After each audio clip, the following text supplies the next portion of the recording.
When it's over, yes, yeah, feel around with this for days. Not the vibe with the follow a lane. On the grind, you could be a place.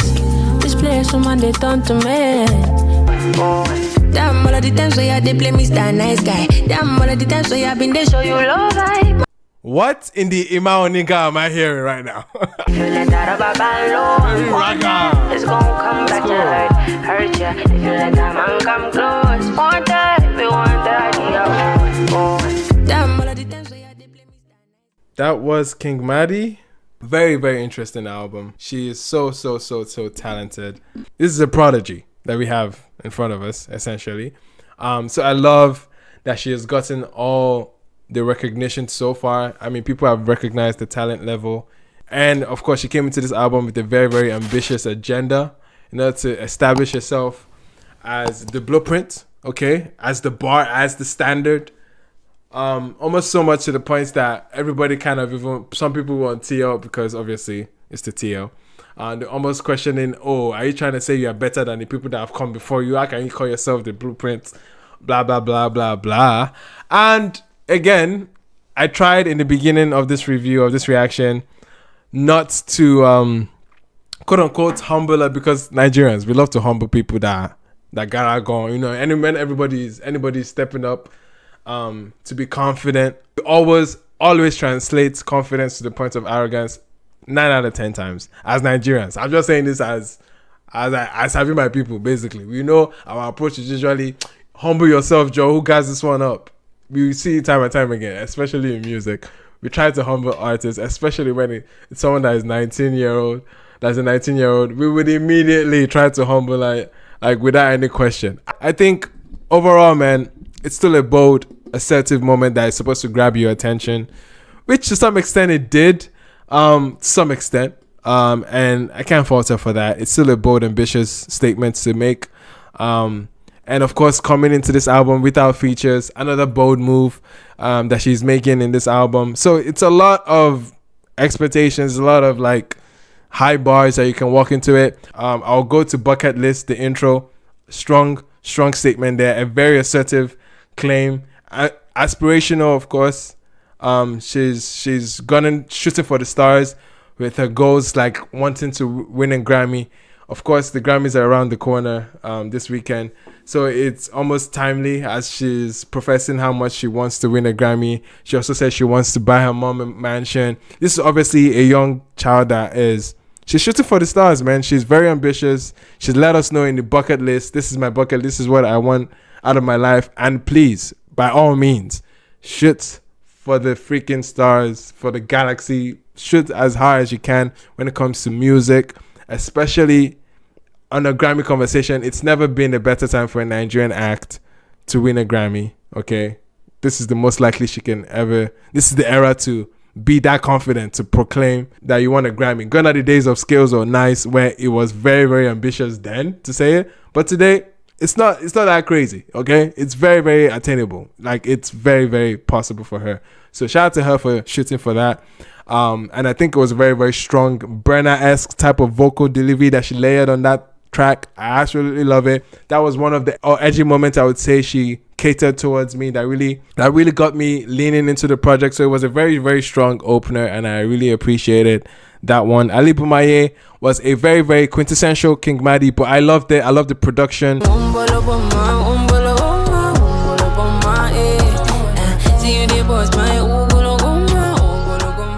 Especially the 808s on that song. It's very, very strong and performative. Like it's in your face, and I love the hook and how simple it is. Overall, she went for very simple and catchy hooks throughout the project, and I think that's her safety nets. That's her approach, and I think it's a good bet. Always bank on a simple and memorable hook.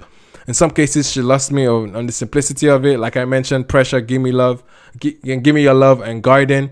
I think those ones were probably too simple to have any meat to, you know what I mean?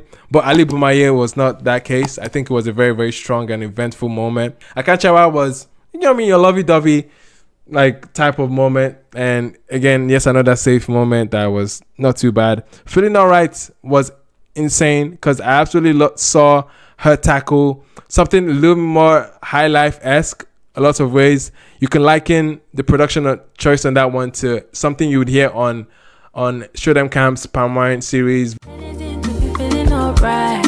You know, fit to the taking my smile. Anything to be feeling alright. Very Spax type of production choice, and I don't know who produced it exactly. I think it was Ozedikos and Wade Mix. Ozedikos and Wade Mix that produced it, but she approached it almost in some Wizkid-esque type of runs. Wizkid made in Lagos. Yeah, I mean, made in Lagos Wizkid type of thing. So again, in terms of her vocal styling, she was super playful, and Feeling Alright was another moment, a very, very strong point for me in the album projection. And then we went to Dem It All. It had that Emma Oniga triple step type flows on it. All of the times where they play me star nice guy. Damn, all of the times where I've been there show you love right. Man, I'm addicted to deceiving all my rivals. It had that dancehall lean as well and bounce to it. That was super, super eventful. Like, and again, her writing on that song too, very, very provocative, very strong personality shining through, man. And I absolutely love that song. It's a game. It's a game. Probably her best. Would I say probably her best songwriting moment? It's a very, very dramatic scene she paints, and the production allows for it to be so dramatic and confrontational. You know that you got me restless. How do you sleep at night? Now you know that everything you do affects me. It's her basically having the last conversation of a relationship that was already bound to not work, and she's basically questioning everything that happened. Was this all a game for you? It was probably cheating and treating her like trash. This girl went through a lot, man. I don't know. She went through a lot for a young act, and obviously this is a conversation that she's having, something you can mirror to Favorite Cycle. But It's a Game was her being very, very standoffish and confident, and almost pointing the finger back at him like, look, go fix yourself. You need a lot of help. Go and get better. Shout out to everyone in the Twitch that helped me see the light with that song and where it was going, because my mind was going somewhere else with my translation of that song. But regardless, she was pointing the finger back at the guy to basically go correct himself, essentially. Yes, man. And then we went to Pressure, and then we went to Give Me Your Love, and we went to Garden. Honestly, forgettable songs. I'm just gonna skip through them. And then we got to Goosebumps, another love-centered record, but I love the styling here. It reminded me of Victoni in some ways when it came to ad-libbing and just an overall Afrobeat-esque flow to it. I don't scatter when I hear your name. The song listening up on your face. Production is dancey. It's very, very. It was one of the strongest singles leading into this album. It's getting better every listen. It's a very, very strong point. Edgier, a lot more playful vocal styling from her, and I appreciated that song for that. One Day was another song as well that really stood out in some ways. It was Shemzy that produced this one. It was a little more upbeat compared to every other safe records that she has had, even though it had all the Qing Madi essence to it. I love that Shemzy kind of sped things up or brought a lot more energy, a lot more danceability to it. No be physical something. Me I know the jokes, baby. Let me talk to ya. Let me show you some new things. She's not an artist that really goes for dance poppy records, really. But this was the closest, I would say, that had that. And shout out to Shemzy to really like push Qing Madi onto that. Maybe I'm even probably exaggerating how danceable the record is, but I remember feeling like it was a high energy moment, which was still good. And then we got to Favorite Cycle that we got to see earlier as the lead up into the project, that obviously saw her in the very, very mumu button toxic dependency type of moment where she's recognizing all the shege she has been through in the relationship, but she still wants to stay there. The very famous line of, if loving you will cost my life, I'll do it again, I'll do it again. Very, very strong cry for help, if it's a real story. But essentially, a lot of character, a lot of passion in her arrangement there. The vocal stylings, man, strong moment. And we got right here that saw us in a very, very traditional R&B headspace, something Kehlani-esque, I would say. It's peaceful, but I pray for you to have it. Popping bottles and doing drugs can be distracting. It started off with a bass line that almost takes you to a reggae bounce, but there's an immediate switch up in the beginning of the song that brings it back into a traditional R&B chop, or at least a modern kind of modern, again, Jhené Aiko, Kehlani, I'll say it's 2016, 2018 type R&B, that Western R&B type feel. It's exactly what she went for on this particular song. And her vocal stood out, man. Her vocal performance throughout the entire album. That's one thing was never flawed. Overall, man, her vocal performance, she's one of the best, I would say. Honestly, yeah, she is one of the cleanest vocalists, I would say. Like, I think it's safe to say, to be honest.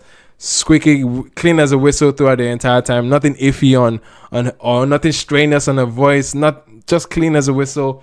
It was a beautiful way to just listen to her. And that was one thing about the album. Yes, that we are getting a solo act and no features. It was very imperative for her to be dynamic, to be eventful, to be shaking things up. And there were moments where she did, and she showed up, like I highlighted already. But the only moment I would say that she kind of immediately the fatigue kicked in and made me feel like, oh, maybe she could have used some features in between track 7 to track 9. Like I mentioned, Pressure, Give Me Your Love, and Garden. I don't know why I'm harnessing on those 3 tracks, but yes, like some features or maybe a lot of tightening up for the album. We could have maybe taken 1 or 2 songs out of that run in order to tighten up the project, and I think it would be a phenomenal debut. But regardless, it's still a great debut, man. I think she's making a strong statement. A lot of these songs have some legs to them when they stand alone. I think some of the efforts, like Feeling Alright, I think Feeling Alright is a great moment. I think if she can even maybe deluxe this, I think she's going to deluxe this album and add some features. No questions asked. That's almost like predictable. Like we're going to get a deluxe with features. So if there's songs that she is going to feature, I want to hear maybe a Wiz on Feeling Alright.